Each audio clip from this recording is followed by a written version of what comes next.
what it is. Week 6, college football. Let me just give you a personal announcement. Do anything else. Go do Halloween with the kids. Take your significant other to dinner. Do anything. Give the weekend to anyone else but college football, because next week it's all in. No birthdays, no weddings. You're doing it all today. You're doing it all tomorrow. Next Saturday. All day college football. No interruptions. Banging lineup. So get that out of the way now. I'm doing all my stuff this weekend because next weekend it's ding dong, nothing. Don't bother me from noon till 9:30 at night. It is college football all day. So let's go ahead and get some college football week 6. So week 6, we got a couple matchups. We only have one ranked. Both teams are ranked. It's Mizzou and Texas A&M. Other than that, there's really nothing on paper. October kind of starts off a little sluggish. So tonight we've got Michigan State at Oregon. Oregon is keep rolling that offense. Michigan State just had one of those offenses against Ohio State, and they traveled all the way to Eugene. So Oregon's minus 23.5. I'm probably going to hammer Oregon at minus 23.5. I took them last week at the spread of like minus 18, and it did not hit. So another question game for Michigan State: can they hang? What can that freshman quarterback do? He looked okay against Ohio State, turned the ball over. So big question answer game for Michigan State, but I'm taking Oregon. Syracuse at UNLV. UNLV's got that millennial quarterback who left because he didn't get $100,000 or what have you. And Syracuse has got McCord, who was going off. He had a sluggish game, I want to say against Georgia Tech. And last week he didn't really put up good numbers either. Look for a bounce back game on the road against UNLV. UNLV is still doing just fine without that quarterback, but I'm looking for McCord to go off, put up some good numbers, big offensive game. Over 53.5 or 55.5 for sure. That game is going to be aerated out. McCord will have probably 325 yards, 4 touchdowns. That's tonight right after the Michigan State Oregon, and then TCU over Houston. That's the last Friday night game. That's going to be an absolute blowout. So, like I said, plan everything today. Take the kids Halloween hunting, pumpkin patching, do it all today, because next weekend, like I said, I'm locked in. I'm doing all my videos. Next week, my videos will all be uploaded way earlier than today because preparing for the weekend. So let me just go through my week 6 six-pack. Number 9, Mizzou at Texas A&M. Let's just start there. Mizzou, really good in the SEC, but so is Texas A&M.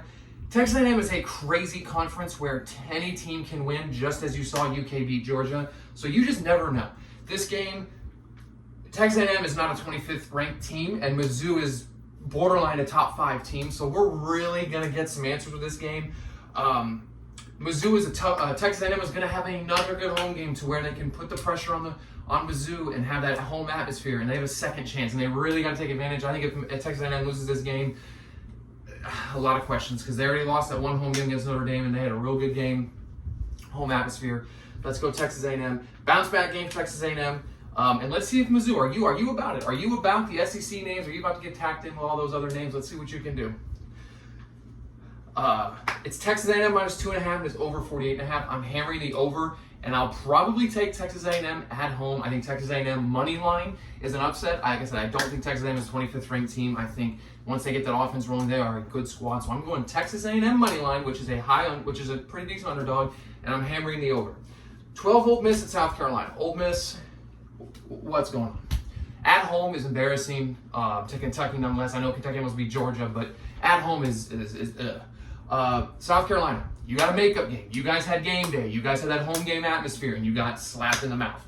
Again, just like Texas A&M, the bounce back home game. What are you going to do with it? Because that is a huge test for y'all to see if you can get a good bowl game this year, if you're right in the middle of the pack of the SEC, because you get mollywopped by the big guys, but can you hang and potentially, Ole Miss gave up, their defense gave up 12 points, but their offense only scored 12. So South Carolina, or 12 to 15. South Carolina, can you score? Can you score some points and kind of make this game interesting? Because it seems like Ole Miss, this could be a trap game. Does Ole Miss lose 2 in a row?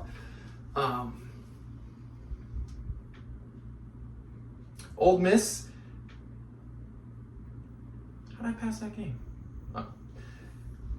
Ole Miss is almost a 10-point favorite on the road. Let's shake it up. Let's go Gamecocks. Let's go Gamecocks. Let's go Gamecocks. Money line. Let's hammer the money line. Forget the spread. Let's just throw it all in there. Money line. South Carolina money line, and I'm hammering the under. Ole Miss scored 12 points, gave up 15, scored 12. I'm hammering the under, and let me get USC.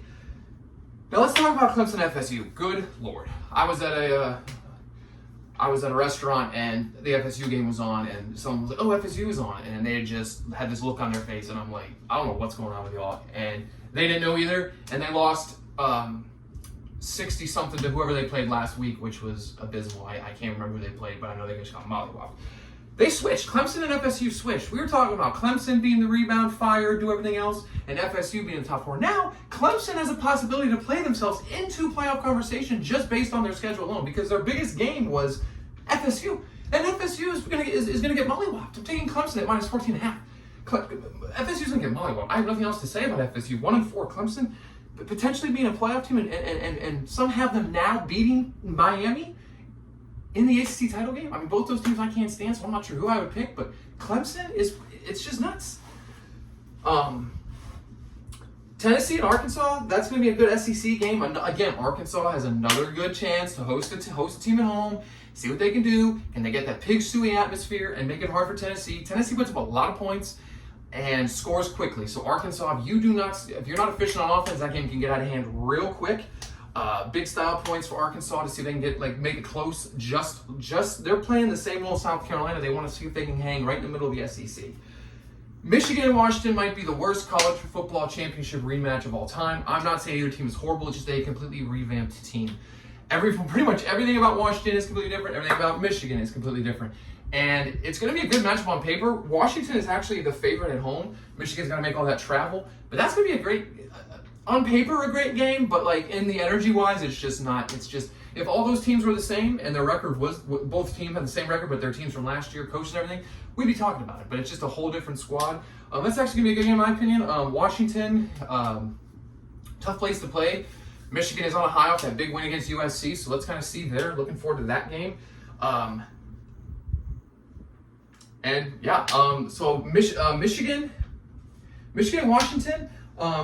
Let me get Washington 1.5. They're a favorite, but let me get them as on the road team. I'm going with, this is my first road team. No, I'm going all home. I'm going USC home. I'm going Arkansas home. I'm going Washington home. So I'm laying on the home teams. Clemson's going to win by 14.5. Bama's going to blow out Vandy. Georgia's going to blow out Auburn. Penn State's going to dominate UCLA. So that's kind of the week 6, what it looks like. Remember, take your family apple picking. Arkansas, let me get it at plus 13.5. I think they're going to cover. I like that. So Indiana's Northwestern, that's going to be that'd be a good game to watch. Iowa, Ohio State. Can Iowa score enough points? Is Ohio State going to keep rolling offensively? That's got some games. SMU, Louisville. That would be a closer game. It's a touchdown. There's a touchdown number difference. I like both those teams. Louisville just lost to Notre Dame. But SMU can hang. That'd be a good game to watch, going back and forth. Maybe a good offensive game over 56.5. So that's really it, man. I'm really hammering the underdogs today. I'm giving home teams a second chance to do well at home, even though they've fumbled the bag the first home game, the energy. So South Carolina, Texas A&M, and Arkansas. Get with it. Big answer game. Who are you? What is your program about? Can you hang? That's week 6. Tune in for my NFL stuff. We appreciate everybody. Remember, tune in for next week, because next week's crazy, so you got to do all your family stuff this weekend. Listen to the Bubcast, please. Do your family things this weekend.